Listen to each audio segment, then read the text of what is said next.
Assalamualaikum warahmatullahi wabarakatuh. Nama saya Mary Handayani, saya kelas 12 Di sini saya akan menjelaskan tentang periodisasi ketatanegaraan Orde Lama. Periodisasi ketatanegaraan Orde Lama periode tahun 1950 sampai dengan 1959, periode tahun 1949 sampai dengan tahun 1950, periode tahun 1945 sampai dengan 1949. Bentuk negara, serikat atau federasi, bentuk pemerintahan republik, sistem pemerintahan parlementer, semu atau kuasi parlementer. Konstitusinya, Konstitusi RI, Presiden dan Wapresnya Insinyur Soekarno. Presiden RI 27 Desember tahun 1949 sampai 15 Agustus tahun 1950. Lama periode 15 Agustus 1950 sampai 5 Juli 1959. Bentuk negara kesatuan, bentuk pemerintahan republik, sistem pemerintahan parlementer, konstitusinya Undang-Undang Dasar 1945. Presiden dan Wapresnya Insinyur Soekarno dan Mohatta. Bentuk negara kesatuan, bentuk pemerintahan republik, sistem pemerintahannya presidensial, konstitusinya Undang-Undang Dasar tahun 1945. Presiden dan Wapres Insinyur Soekarno dan Mohatta. 18 Agustus tahun 1945 sampai 19 Desember tahun 1948. Syafruddin Prawiranegara, Ketua DPR RI. 19 Desember tahun 1948 sampai 13 Juli 1949. Insinyur Soekarno dan Mohatta. 13 Juli tahun 1949, 27 Desember tahun 1949. Periodenya 1959 sampai dengan 1966. Lama periode 5 Juli tahun 1959 sampai dengan 22 Februari tahun 1966. Bentuk negara kesatuan, bentuk pemerintahannya republik, sistem pemerintahan presidensial, konstitusinya Undang-Undang Dasar tahun 1945.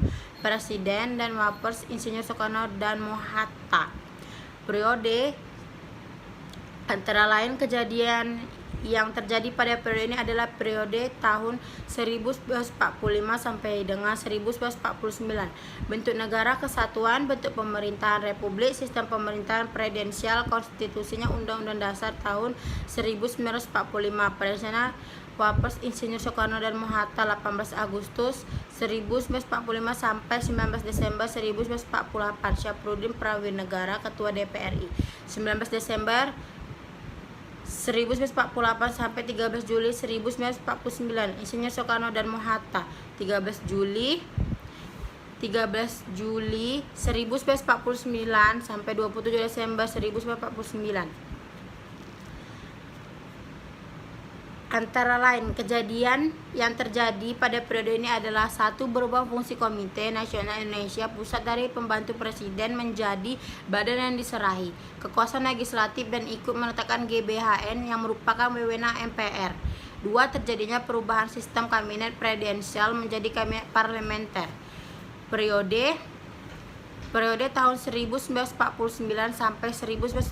Bentuk negara, serikat atau federasi, bentuk pemerintahan republik, sistem pemerintahan parlementer semu atau kuasi parlementer, konstitusi RI, Presiden dan Wapres Insinyur Soekarno atau Presiden RI 27 Desember tahun 1949, 15 Agustus tahun 1950.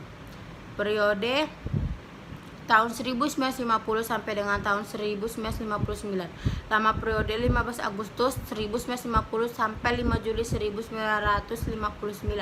Bentuk negara kesatuan, bentuk pemerintahan republik, sistem pemerintahan parlementer, konstitusinya Undang-Undang Dasar 1950. Presiden dan Wapres Insinyur Soekarno dan Mohatta. Antara lain hal-hal yang terjadi pada masa ini adalah Dewan Konstitusi diserahi tugas membuat Undang-Undang Dasar yang baru sesuai amanat Undang-Undang Dasar tahun 1950. Namun sampai tahun 1959 badan ini belum juga membuat konstitusi baru. Akhirnya Soekarno mengeluarkan Dekret 5 Juli 1959 yang membubarkan konstitusi. Isi Dekret Presiden 5 Juli tahun 1959 ini: 1. Pembentukan MPRS dan DPAS. 2. Kembalinya berlakunya UUD 1945 dan tidak berlakunya lagi UUDS